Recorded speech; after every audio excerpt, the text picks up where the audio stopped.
दुनिया को जरा ध्यान से देखते हैं। मतलब गगनचुंबी इमारतों को सहारा देता हुआ लोहे का वो भारी भरकम ढांचा हो, या दीवारों के अंदर दौड़ते हुए तांबे के तार। या फिर हमारी रसोई में रखे एल्यूमिनियम के बर्तन। हाँ बिल्कुल, या किसी के हाथ में चमकती हुई सोने की अंगूठी ही ले लीजिए। हम हर दिन हर पल इन धातुओं से घिरे रहते हैं। लेकिन क्या कभी दिमाग में ये सवाल आया है कि ये सारी चीजें जमीन के नीचे आखिर किस रूप में मौजूद थीं? सही बात है। जाहिर है कि जमीन खोदने पर हमें बनी बनाई लोहे की छड़ें या तांबे के तार तो मिलते ही नहीं है ना? बिल्कुल नहीं। और यही आज की हमारी इस गहरी चर्चा का मुख्य विषय है। मतलब जब हम किसी धातु को उसके शुद्ध रूप में देखते हैं, इतनी साफ और चमकदार, तो ये कल्पना करना भी मुश्किल होता है कि इसकी शुरुआत मिट्टी के एक गंदे ढेले से हुई होगी। हाँ, प्रकृति धातुओं को बड़ी चालाकी से छुपा कर रखती है। और आज हम प्रकृति की इसी चालाकी को डिकोड करने वाले हैं। हमारी आज की चर्चा 12वीं कक्षा की रसायन विज्ञान की यूनिट 6 के कुछ बहुत ही सटीक नोट्स पर आधारित है। हमारा मिशन ये समझना है कि तत्वों का निष्कर्षण आखिर होता कैसे है। जी, ये पूरा सफर किसी थ्रिलर कहानी से कम नहीं है, जहां हमें रसायनों से लड़ना पड़ता है, भयंकर तापमान का इस्तेमाल करना पड़ता है और धातुओं की जिद तोड़नी पड़ती है। तो चलिए इस रोमांचक यात्रा की शुरुआत करते हैं। सबसे पहले हमें उस जगह जाना होगा जहां से ये सब धातुएं आती हैं, मतलब पृथ्वी की सतह, जिसे हम वैज्ञानिक भाषा में भूपर्पटी या अर्थ क्रस्ट कहते हैं। ये पूरी की पूरी सतह खनिजों का एक विशाल खजाना है। लेकिन यहाँ एक बहुत ही हैरान करने वाला तथ्य है। अच्छा, वो क्या? अगर कोई पूछे कि पृथ्वी की सतह पर सबसे ज्यादा पाया जाने वाला तत्व कौन सा है, तो ज्यादातर लोग किसी धातु का ही नाम लेंगे। लेकिन असलियत में जमीन के सबसे ऊपरी हिस्से में सबसे ज्यादा पाया जाने वाला तत्व कोई धातु है ही नहीं। अरे जरा रुकिए, धातु नहीं है। जिस जमीन पर हम खड़े हैं उसमें सबसे ज्यादा धातु नहीं है। तो फिर क्या है? पृथ्वी की सतह पर सबसे अधिक मात्रा में ऑक्सीजन मौजूद है। ऑक्सीजन? हाँ, यह पूरी भूपर्पटी का लगभग 49% हिस्सा है। और हम सब जानते हैं कि ऑक्सीजन एक गैस है, ओम एक अधातु है। ये तो मेरे लिए सच में एक बहुत बड़ा आहा मोमेंट है। मतलब जमीन का लगभग आधा हिस्सा ऑक्सीजन है, लेकिन हम तो ऑक्सीजन को हवा में सांस के रूप में लेते हैं। जमीन के अंदर ये गैस के रूप में कैसे हो सकती है? यही तो रसायन विज्ञान की खूबसूरती है। जमीन के नीचे ये ऑक्सीजन गैस के रूप में आजाद नहीं घूम रही है। यह अन्य तत्वों के साथ रासायनिक रूप से बहुत मजबूती से जुड़कर ठोस चट्टानों और मिट्टी का निर्माण करती है। अच्छा, मतलब वो चट्टानों के अंदर फंसी हुई है। बिल्कुल, इसे ऑक्साइड कहते हैं। और ऑक्सीजन के बाद दूसरे नंबर पर सिलिकॉन आता है, जो लगभग 26% है। और यह एक उपधातु यानी मेटलॉइड है। धातुओं का नंबर तो इन दोनों के बाद जाकर आता है। समझ गए? तो धातुओं में सबसे ज्यादा क्या पाया जाता है? अगर हम सिर्फ धातुओं की बात करें तो पृथ्वी की सतह पर सबसे ज्यादा पाई जाने वाली धातु एल्यूमिनियम है, जो करीब 8.2% है। और उसके बाद आयरन यानी लोहे का स्थान है, जो लगभग 4.2% है। ठीक है, तो एल्यूमिनियम और लोहा जमीन में प्रचुर मात्रा में है, लेकिन वो ऑक्सीजन या सिलिकॉन जैसी चीजों के साथ मजबूती से बंधे हुए हैं। जी, एकदम सही। अब यहाँ मेरे मन में एक सवाल आ रहा है, क्या हर धातु जमीन में किसी न किसी के साथ ऐसे ही जुड़ी हुई मिलती है, या कोई ऐसी धातु भी है जो जमीन के अंदर अपनी शुद्ध अवस्था में आराम से पड़ी रहती हो? ये इस बात पर निर्भर करता है कि कोई धातु रासायनिक रूप से कितनी सक्रिय यानी रिएक्टिव है। इसे धातुओं की उपलब्धता या अकरेंस का सिद्धांत कहते हैं। प्रकृति में धातुएं मुख्य रूप से 2 अवस्थाओं में पाई जाती हैं। पहली है मुक्त अवस्था या फ्री स्टेट। जो धातुएं बहुत कम क्रियाशील होती हैं, यानी जो रासायनिक रूप से अक्रिय होती हैं, वे किसी अन्य तत्व के साथ आसानी से प्रतिक्रिया नहीं करती, ये स्वतंत्र रूप से मिलती हैं। जैसे कि? इसके सबसे बेहतरीन उदाहरण हैं सिल्वर, गोल्ड और प्लैटिनम। आहा, मैं इसे एक अलग नजरिए से देखती हूँ। मतलब सोने और प्लैटिनम जैसी धातुएं उन वीआईपी मेहमानों की तरह है जो किसी पार्टी में जाते तो हैं, लेकिन किसी से ज्यादा घुलते मिलते नहीं है। अरे वाह, ये बहुत ही शानदार तुलना है ना? वे बस अपनी धुन में एक कोने में अकेले खड़े रहना पसंद करते हैं, इसीलिए वो जमीन के नीचे भी मुक्त अवस्था में मिल जाते हैं। बिल्कुल, सोने और प्लैटिनम को दूसरे तत्वों से कोई खास लगाव नहीं होता, लेकिन इसके ठीक विपरीत होती है दूसरी अवस्था, जिसे हम संयुक्त अवस्था या कंबाइंड स्टेट कहते हैं। तो इसमें वो धातुएं आती होंगी जो बहुत ज्यादा एक्टिव रहती हैं। हाँ, जो धातुएं अत्यधिक क्रियाशील होती हैं वे प्रकृति में कभी भी अकेली नहीं पाई जाती। उनके अंदर इलेक्ट्रॉन्स का लेन देन करने की इतनी भारी बेचैनी होती है कि वे हमेशा किसी न किसी अन्य तत्व के साथ तुरंत प्रतिक्रिया करके यौगिक बना लेती हैं। यानी ये वो सोशल लोग हैं जो कभी अकेले नहीं रह सकते। इन्हें हमेशा किसी न किसी का साथ चाहिए। एकदम सही। सोडियम, मैग्नीशियम, कैल्शियम, एल्यूमिनियम ये सब इतने सोशल हैं कि हमेशा गहरे रासायनिक बंधन में जकड़े हुए मिलते हैं। समझ गई। लेकिन क्या कुछ ऐसी धातुएं भी हैं जो बीच की हों, मतलब ना ज्यादा वीआईपी और ना ज्यादा सोशल? हाँ, कुछ मध्यम रूप से क्रियाशील धातुएं भी होती हैं, जैसे कॉपर और आयरन। ये परिस्थितियां देखकर बर्ताव करती हैं। ये मुक्त और संयुक्त दोनों अवस्थाओं में मिल सकती हैं। तो कॉपर और आयरन वो लोग हैं जो अकेले भी खुश रह सकते हैं और दोस्तों के साथ भी। खैर, अब यहाँ बात सच में बहुत व्यवहारिक हो जाती है। कैसे? मान लीजिए मैं जमीन खोद रही हूँ और मुझे एक ऐसा पत्थर मिला जिसमें तांबा या लोहा मौजूद है। तो क्या मैं बस उस पत्थर को भट्टी में डालकर पिघला सकती हूँ और तांबा निकाल सकती हूँ? मतलब क्या हर वो पत्थर जिसमें धातु है हमारे काम का है? ये एक बहुत ही जरूरी सवाल है और इसका सीधा जवाब है नहीं। नहीं? क्यों? विज्ञान की दुनिया में इस बात को समझने के लिए हमें दो शब्दों के बीच का अंतर समझना होगा। एक है खनिज, जिसे हम मिनरल कहते हैं, और दूसरा है अयस्क, जिसे हम ओर कहते हैं। अच्छा, इन दोनों में क्या फर्क है? कोई भी प्राकृतिक रासायनिक यौगिक जिसमें कोई धातु मौजूद हो वो खनिज कहलाता है। उदाहरण के लिए हमारे घरों में रोज इस्तेमाल होने वाला नमक भी एक खनिज है। नमक? हाँ, नमक में सोडियम नाम की धातु होती है जो क्लोरीन के साथ जुड़ी होती है। तो मतलब नमक एक खनिज है क्योंकि उसमें सोडियम धातु है। तो फिर अयस्क क्या बला है? अगर नमक में सोडियम है तो क्या हम उसे सोडियम का अयस्क नहीं कह सकते? यहीं पर विज्ञान के साथ साथ अर्थशास्त्र भी मैदान में आ जाता है। अयस्क हम सिर्फ उन खास खनिजों को कहते हैं जिनसे शुद्ध धातु को प्राप्त करना दो पैमानों पर खरा उतरता हो। कौन से दो पैमाने? पहला आर्थिक रूप से लाभदायक होना और दूसरा भौतिक रूप से सरल होना। अगर आप घर के नमक से सोडियम निकालने की कोशिश करेंगी तो आपको इतनी भयंकर मात्रा में बिजली खर्च करनी पड़ेगी कि उस सोडियम को निकालने की लागत बाजार में मिलने वाले सोडियम की कीमत से कई गुना ज्यादा हो जाएगी। ओह, तो मतलब अगर मैं नमक से सोडियम निकालूं तो हो सकता है कि 100 रुपए का सोडियम निकालने के लिए मुझे 10,000 रुपए की बिजली खर्च करनी पड़ जाए। बिल्कुल। वैज्ञानिक रूप से धातु निकाल पाना एक बात है, लेकिन उसे सस्ते में और मुनाफे के साथ निकाल पाना बिल्कुल दूसरी बात है। एकदम सही बात है। इसीलिए धातु कर्म में एक बहुत ही कड़ा नियम है। सभी अयस्क खनिज होते हैं, परंतु सभी खनिज अयस्क नहीं होते। धातु निकालने के लिए हमें ऐसे खनिज चाहिए जिनमें धातु की मात्रा बहुत ज्यादा हो और उसे निकालना आसान हो। इन्हीं को हम अयस्क कहते हैं। तो इसका मतलब है कि धातु निकालने की प्रक्रिया शुरू करने से पहले हमें सही अयस्क की पहचान करनी होती है। कुछ मशहूर अयस्कों के बारे में बताइए ना, ताकि हम समझ सकें कि ये दिखते कैसे हैं। जरूर। जैसे एल्यूमिनियम का सबसे प्रमुख अयस्क है बॉक्साइट। अगर आप बॉक्साइट को देखेंगी तो ये कोई चमक चमाती धातु नहीं, बल्कि मिट्टी और लाल रंग के पत्थर जैसा दिखता है। अच्छा। हाँ, इसमें एल्यूमिनियम ने ऑक्सीजन और पानी के अणुओं के साथ एक बहुत ही जटिल रासायनिक गठजोड़ बना रखा होता है। इसी तरह लोहे का एक बहुत मशहूर अयस्क है हेमेटाइट, जो कि लोहे और ऑक्सीजन का एक मजबूत बंधन है। और हमारे सोशल कॉपर और जिंक, वो किन अयस्कों के रूप में मिलते हैं? कॉपर अक्सर कॉपर पाइराइट के रूप में मिलता है, जहां तांबा, लोहा और सल्फर आपस में जुड़े होते हैं। और जिंक का एक प्रमुख अयस्क है जिंक ब्लेंड, जिसमें जिंक सल्फर के साथ कसकर बंधा होता है। अगर ध्यान दें तो ज्यादातर धातुएं जमीन के नीचे ऑक्सीजन या सल्फर के साथ ही दोस्ती करके बैठती हैं। बिल्कुल सही पकड़ा आपने। ठीक है, तो मान लीजिए कि हमने अर्थशास्त्र और विज्ञान दोनों का इस्तेमाल करके अपना फायदेमंद अयस्क ढूंढ लिया। जैसे कि हमने लोहे के लिए हेमेटाइट की खदान ढूंढ ली, लेकिन जाहिर है जमीन से निकली चीज साफ सुथरी तो होगी नहीं।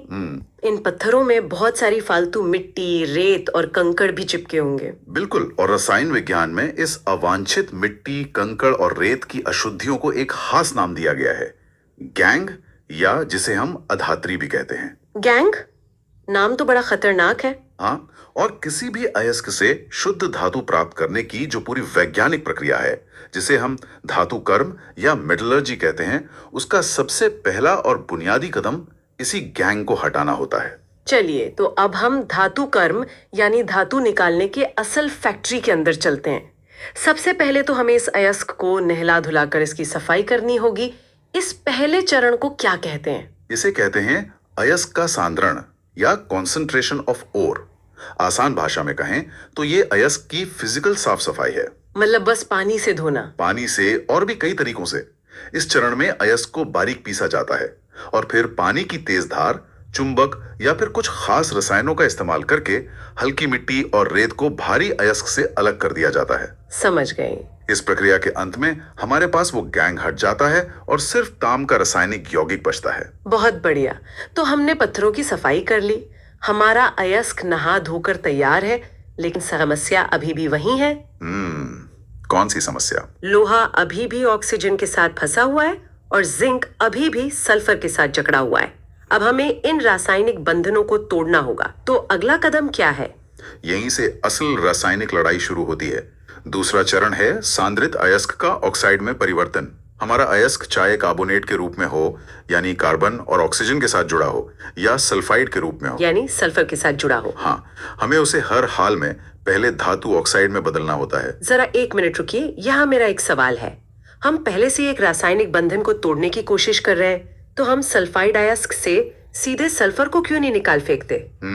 ये एक बहुत ही तार्किक सवाल है। मतलब हम उससे पहले एक नए रूप यानी ऑक्साइड में बदलने की ये अतिरिक्त मेहनत क्यों कर रहे हैं? इसका जवाब थर्मोडायनामिक्स यानी ऊष्मागतिकी के नियमों में छिपा है। अच्छा।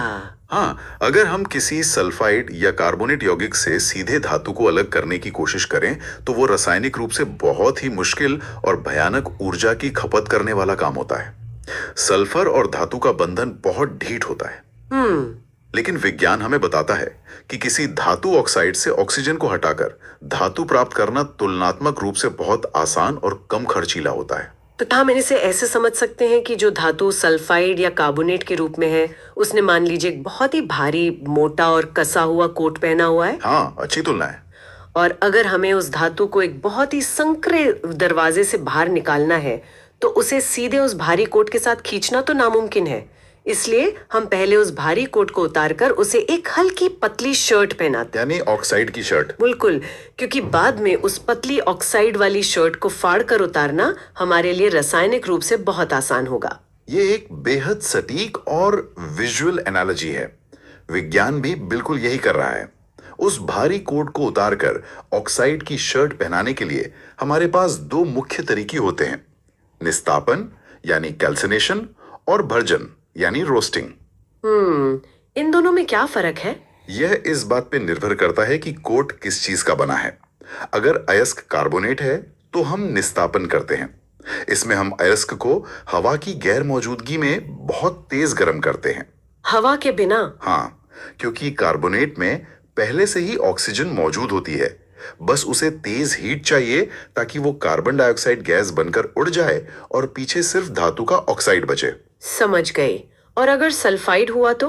अगर अयस्क सल्फाइड है तो हम भर्जन यानी रोस्टिंग करते हैं। भर्जन मतलब उसे भूनना? एकदम सही।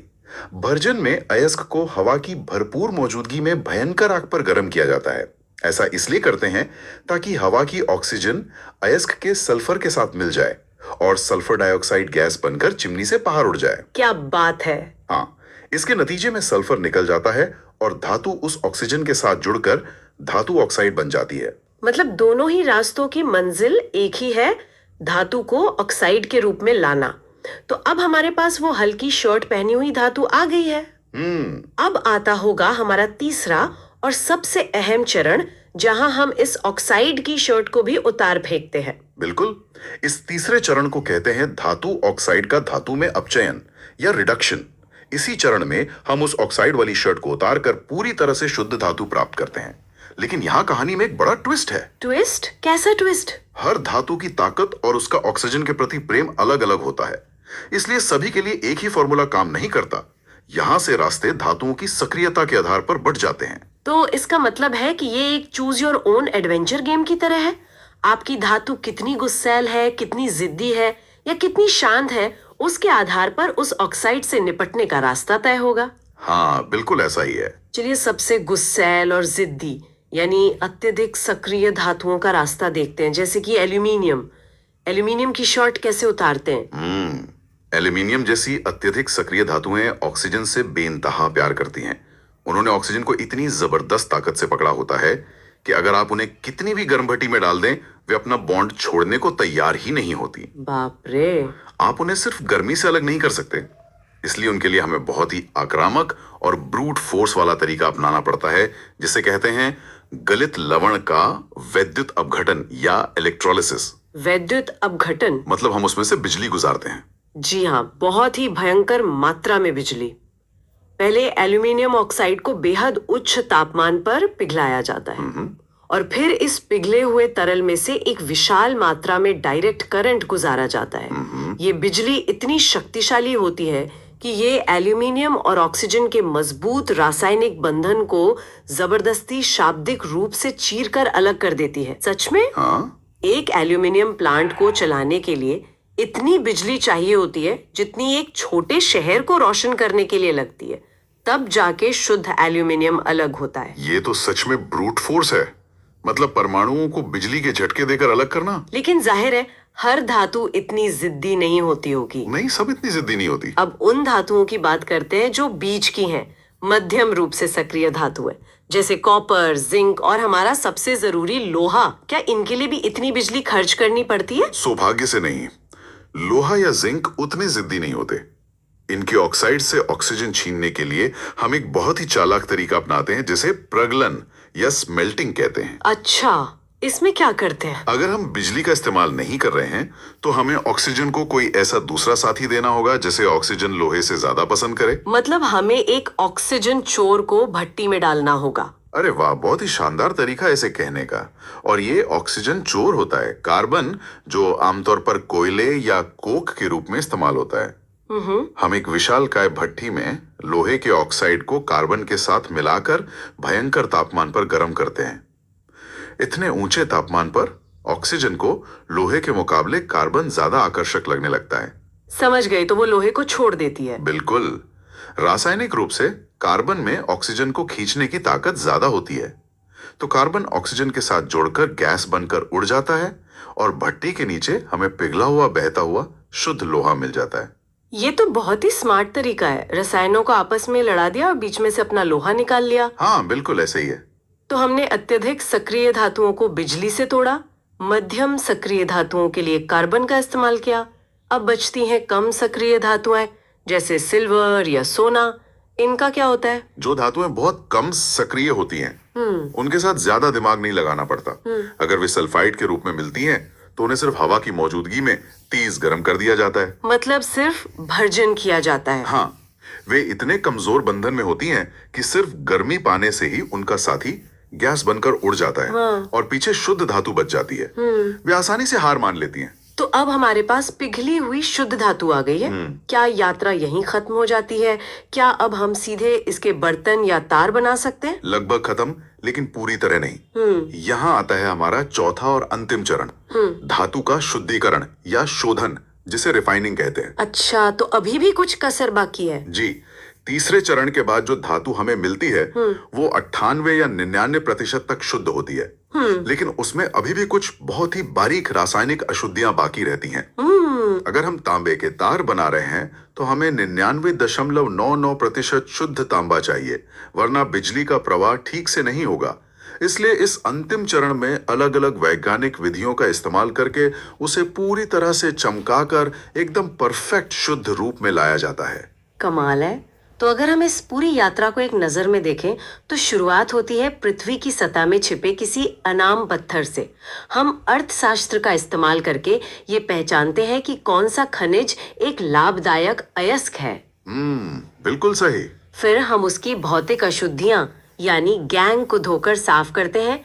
उसके बाद उष्मागतिकी का इस्तेमाल करके निस्तापन या भर्जन के जरिए उस भारी कोट को उतार कर धातु को ऑक्साइड में बदलते हैं। और फिर धातु की सक्रियता के अनुसार कभी भयंकर बिजली के झटके देकर तो कभी कार्बन रूपी ऑक्सीजन चोर का इस्तेमाल करके हम अपचयन की प्रक्रिया करते हैं और अंत में शोधन करके हम एक चमकदार शुद्ध धातु प्राप्त करते हैं।